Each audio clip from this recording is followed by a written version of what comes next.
Doctor बर्ग के नाम पर अगर वोट था तो डॉक्टर बर्ग वहां से इंडिपेंडेंट चुनाव लड़ लिए होते, फिर एमआईएम से क्यों टिकट मांग लिया भाई उन्होंने?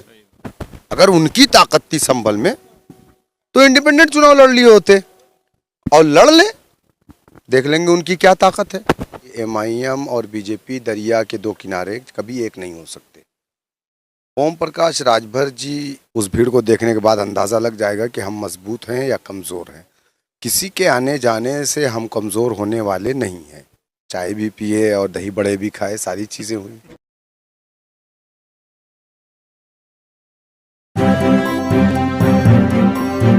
मीडिया वॉइस, आपकी आवाज। ठीक है। नमस्कार, आदाब। मीडिया वॉइस में आप सभी का स्वागत है। मैं हूं आपके साथ अल्फराज शेख।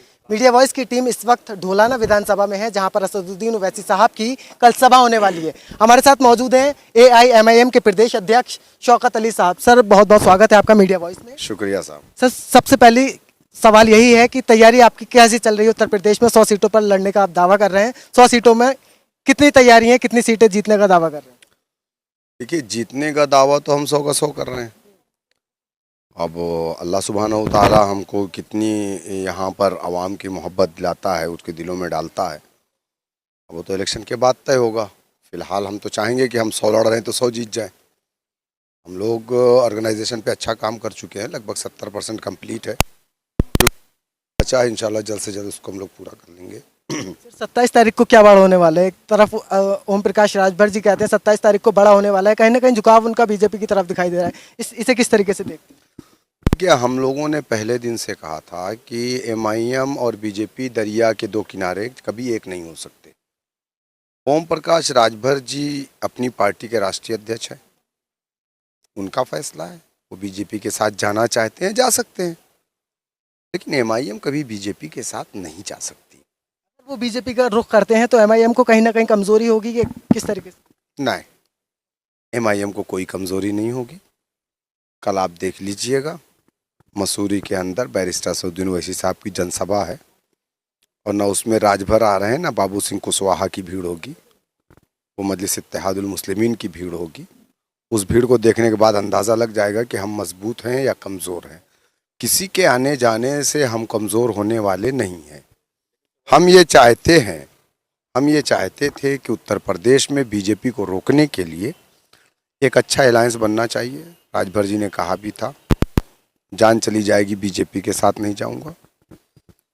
देखते हैं, अगर वो बीजेपी के साथ जाएंगे, अगर हमसे कोई अलायंस नहीं करेगा तो हम अकेले चुनाव मैदान में जाएंगे। हम एक पॉलिटिकल पार्टी हैं, इलेक्शन कमीशन ऑफ इंडिया में हम रजिस्टर्ड हैं, 14 एमएलए 2 एमपी हमारे पास है। तो हम बैंड पार्टी तो है नहीं कि हम इलेक्शन में पार्टिसिपेट ना करें, खाली बैंड बजाएं। ओवैसी साहब की चंद्रशेखर आज़ाद से भी मीटिंग होती है, शिवपाल यादव जी से भी होती है, क्या निष्कर्ष निकलता है मीटिंग के बाद? देखिए, ओवैसी साहब की मीटिंग यकीनन शिवपाल से एक बार आपको शायद मालूम होगा, 4 बार हो चुकी है। मैंने कराई है और हम लोग साथ में नाश्ता भी किए, खाना भी खाए, बातें भी हुई। चंद्रशेखर भी थे, चंद्रशेखर से भी 2-3 बार मुलाकात हो चुकी है और शिष्टाचार मुलाकात नेताओं में होते रहती है। लेकिन ये भी बात सही है कि नेता जब बैठते हैं तो वहाँ सियासी बात ही होती है। तो देखिए, अभी थोड़ा सा इंतजार कीजिए। 4 बार की मुलाकात में शिष्टाचार मुलाकात हुई, इसमें कुछ ना कुछ तो राजनीति की भी बात हुई होगी कहीं ना कहीं। क्या रुख निकल कर? यकीनन उसमें बात हुई थी, बीजेपी को कैसे रोकना है, योगी को कैसे हराना है। यकीनन सियासी बात तो होगी भाई। पॉलिटिकल आदमी जब बैठेगा तो पॉलिटिक्स पे बात होगी। चाय भी पिए और दही बड़े भी खाए, सारी चीज़ें हुई और पॉलिटिकल बातें भी हुई। पॉलिटिकल बात में क्या निकल कर आ रहा है? कहीं ना कहीं जिस तरीके से चाचा शिवपाल कहते हैं कि हम समाजवादी पार्टी के साथ गठबंधन कर सकते हैं, एक तरफ ओवैसी साहब के साथ भी मीटिंग करते हैं, तो चाचा शिवपाल चाचा के साथ जाएंगे, भतीजे के साथ जाएंगे या फिर ओवैसी साहब का रुख करेंगे? हम तो चाहते हैं कि उत्तर प्रदेश में बीजेपी को रोका जाए। हम पहले दिन से ये बात कह रहे हैं।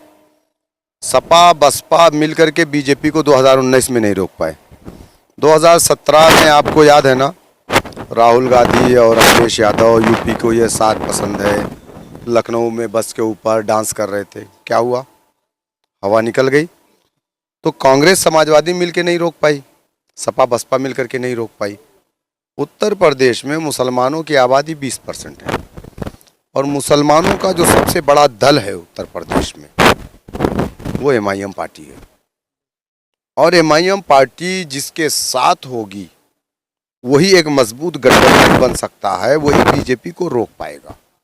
वरना जिन पार्टियों का नाम अखिलेश यादव जी ले रहे हैं, जिस गुब्बारे में हवा भर रहे हैं, वो गुब्बारा फूट जाएगा, कोई मतलब नहीं होगा, क्योंकि उसके पास अपना कोई जनाधार नहीं है। सच्चाई तो यह है कि समाजवादी भी अपना बेस वोट खो चुकी है। 2017 में यही मुस्लिम वोटर्स ने एमआईएम को छोड़ करके दूसरी तरफ गए, चाहे वो बीजेपी की तरफ गए हो समाजवादी पार्टी की तरफ गए। तो 2022 में कैसे उम्मीद कर रहे हैं कि ये मुस्लिम क़यादत है ये एमआईएम की तरफ जाएगी? समाजवादी पार्टी की जिस तरीके से मुस्लिमवादी पार्टी कहा जाता है, तो समाजवादी को छोड़कर एमआईएम में क्यों जाएगा मुस्लिम? 2017 में मेरे ख्याल से आप रिपोर्टर नहीं थे, आप स्कूल के स्टूडेंट रहे होंगे। और 2017 में जो एमआईएम थी, 2022 की एमआईएम में बड़ा फ़र्क है।